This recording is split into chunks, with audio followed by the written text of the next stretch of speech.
Andy, last game of the season, couldn't wish for a tough one, really, could you, against a side that's going for the title? From a manager's point of view, I suppose the preparation's got to be exactly the same as it would be if you were playing for a team that got nothing to play for. Absolutely, we have to congratulate Plymouth and Ipswich. A fantastic achievement over 45 games so far to achieve automatic promotion. They've been run extremely close by the two teams currently below them in Sheffield Wednesday and Barnsley, but to achieve what they would have wanted to at the start of the season, congratulations to them. Personally, I think it's a fantastic game to finish off the season at home with a large away following. They are chasing the title. They're going to be playing at full metal, and we have to be just at the same level as them in terms of our preparation, our application for the game, the basics of the game. They are not going to be waiting for us. We've got one final game to finish off this season in front of our home supporters, and to go and beat a team at the top echelons of the league. We haven't done it yet this season. We've run one or two really close. So that's a definite goal for us to finish off the season well with 3 points and try and deny Plymouth winning the title. That's what we have to do. You've obviously seen that over the last 4 games, the players have, for whatever reason, there's been a change in performances, hasn't there? So you've seen that. Do you feel you're in a good place then to try and take on the team that's going for the league title? In other words, have you got a bit more freedom about you now, do you think? There's no restrictions on us. We've achieved what we wanted to at the start of the season. That was the basic requirement to make sure that we're a League One football club next season. That was the requirement 3 games ago when I took over, to make sure that League One status is preserved. We've achieved that. Do we go into the game under the same microscope as Plymouth? Probably not. But we have to, at the very least, match Plymouth's desire to play well. We have to turn up on Sunday and be capable of playing at our very best. We have to be ready to produce our best performance of the season against the team who are currently first in the table. So that makes sense. We've gone to their place and won the game. We beat them 2-0. We're one of the few teams to beat them at home park, where they've had an amazing record. But their motivation is to win the league. We have to have different reasons to be motivated. We can't win the league. We can win a game of football. We can send our fans home happy. There's always something to play for. We're always proving something. We're always trying to prove something to someone, to ourselves, that we are representing this football club in the right manner. Attention will inevitably turn when it's finished as to what happens next. What is going to happen next? What can you say at the minute about what's going to happen from there? With you, the players, has anything been discussed yet? Well, my current plan is to speak to each of the players individually post Plymouth, to have a conversation with them face to face of where I and the club see them individually, and that's what we'll do. That will then come out in the press, and the club will release a statement informing everyone of what's happening, and that will then be the players dealt with. Is that the retained list, obviously, you're on about there? Yeah. Yeah. In terms of just the way that the club moves forward, though, you talked the other week about you're still involved in the planning, even though your future's unclear. Is that difficult to kind of get your head around, that you might be putting some building blocks in place that you may not see come to fruition? No, I've got a responsibility to the football club. I've obviously came to the football club as assistant manager. I had a spell in charge last year. I've now been given the responsibility to finish off the season. I'm doing the job to the very best of my ability. All the roles that I need to fill, I'm giving everything to the football club. That is what I get paid to do. That is what I want to do. That is me. I'm all in on that.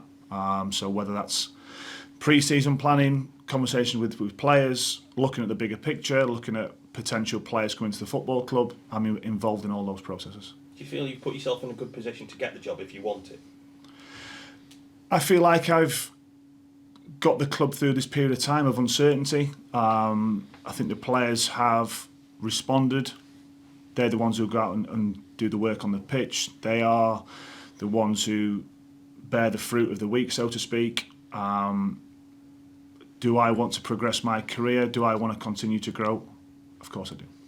And in the season as a whole, it seems like it's been a long one, doesn't it? You know, you didn't have much of a turnaround last summer. This seems to have gone on for a very long time. In your own headspace, where are you? Are you going to be kind of glad not for the season to end, but to be glad to, if you like, draw a line under some of what's gone on this year and then look ahead? I think that there has been a knock-on effect of having such a short turnaround from last season. So you go to the end of May and the euphoria of winning the final game of the season at Wembley culminates in us winning promotion. But the knock-on effect then for the football club in terms of planning was really difficult because you had a 4-week period before we all came back. Planning pre-season, recruitment of players, it was all had to be squashed together and done really quickly, and decisions made really quickly. Players who were under contracts from League Two, who would be recruited for League Two football, still had time left on the deals. We've gone into League One, having done a 4-week pre-season with 1.5 games. So all these things have been added to the mix. A lot of things have happened in the season. So once the final game's finished, it's a chance for everyone to look at it, to reflect what has been good, of which there's been lots of things. We've achieved our primary goal of staying in League One. There's lots of things we could have been better at as a football club, as a football department, as a football team, and it's important that we learn the lessons from all those things if the club wants to progress, which it obviously does. The players want to be better. I want to be better. The football club wants to continue to grow. The supporters want to see a better stadium, a better product on the pitch. We want to get more points. There's always something that we need to look at. So we've got to look at all the bits of information we've gleaned throughout this season. How can we get better? That's what we're here for. How can we improve going forward, individually and collectively?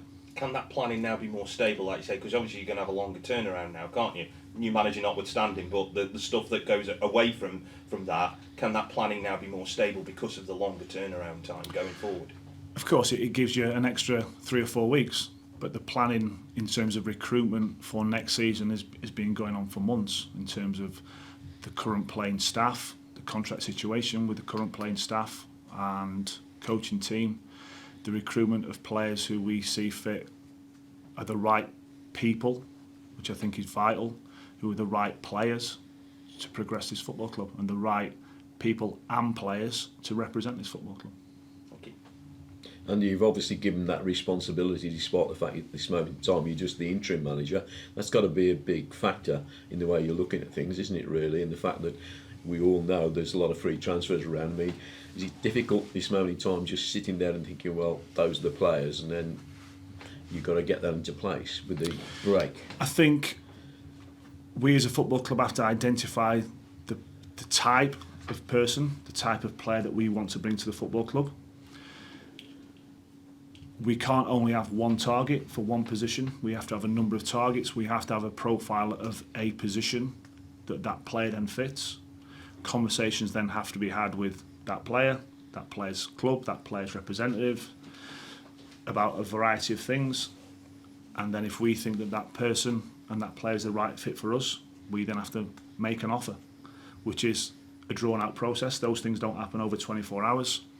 There has been a lot of planning, as I said already, going forward for next season in a variety of ways. The club have made decisions in terms of restructuring, etc., etc. But this is going to be, once the final game is finished, a vital period now before the players return for pre-season around the 23rd of June. There's a lot of work needs to be done. You can't have any sentiment, can you, when you're making these decisions? That's all what you have to do as a manager, irrespective of your interim manager at the moment. You can't have any sentiment, can you? No, listen, I think a key part of my role, excuse me, whether that's been as assistant or currently interim manager, is delivering honesty to players. How you deliver that for me is vital. But I wouldn't want a player walking away from this football club saying that I've not been told the truth. Why didn't you tell me that 6 months ago? I could have done something about it. So, listen, I've worked with this group of players now for a period of time. I've always tried to be honest with them and delivered those messages in a variety of ways. Coming to the end of the season, I will only do exactly the same. I think they deserve that respect of me telling them where I currently see them. Is their future here or not? And that's what I'll be doing. Whoever plays on Sunday, they'll want to give their all, whether their future's here or elsewhere, because they want to prove a point, because they have a career to go on, whether it's here or anywhere else, aren't they? I hope they motivate for Sunday. Absolutely. They have, as I say, personal motivations. Is their future at this football club? Is their future employer here on Sunday? Are they influencing people outside this football club? Of course they are. We're always striving to improve, striving to do our best, striving to prove a point to people. And what a way to go if you do get the maximum points on Sunday. Wonderful, isn't it, really, if you could do that against a team you've already said that you arguably would recognise are the best team in the league, although you believe Ipswich are, but Ipswich will be going for it as well. So there's a lot on the game, isn't there? Not just what Vale are going to do. Of course, when you're chasing that league title with one game to go away from home, bringing 4,500 people, there's going to be a good atmosphere at the game. I'm sure our crowd will help create that good atmosphere. There's a lot riding on this game. There's the integrity of the league, of the competition, of making sure that our team is prepared and as focused as it can be. And then over the 90-minute period, let's see what happens. Thank you, Phil. And is the retain list pretty much decided then? You sort of discussed that with Dave Flitcroft, and is that...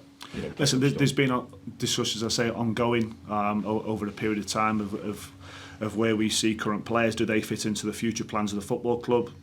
And that will be discussed with the players first and foremost, because they deserve that, and then the club will obviously make that public. And have you been given an indication of when the club might make a decision about about the manager, whether you've got the job or if it's somebody else? All I've tried to concentrate on is that 4-game block of work. When I took over, there was 21 days to go till this Plymouth game. We needed points. We got the points we've needed. We are safe in the league. It's what we set out to do back in July when we first came back. We didn't want to be that playoff team who get promoted to League One. We've only had 4 weeks of planning and preparation for the next season, who then waste all the work they've done. We haven't done that. We had a great first half of the season. We've had a disappointing second half of the season. As I said before, it's important that we all reflect on that, whichever role you've got at the football club, and how we can grow and improve, because next season becomes even more challenging. We need to collect more points, we need to concede less goals, we need to win more games, we need to do a hell of a lot of things a lot better. So this period now will reflect that, and then we'll see what happens when the pre-season starts.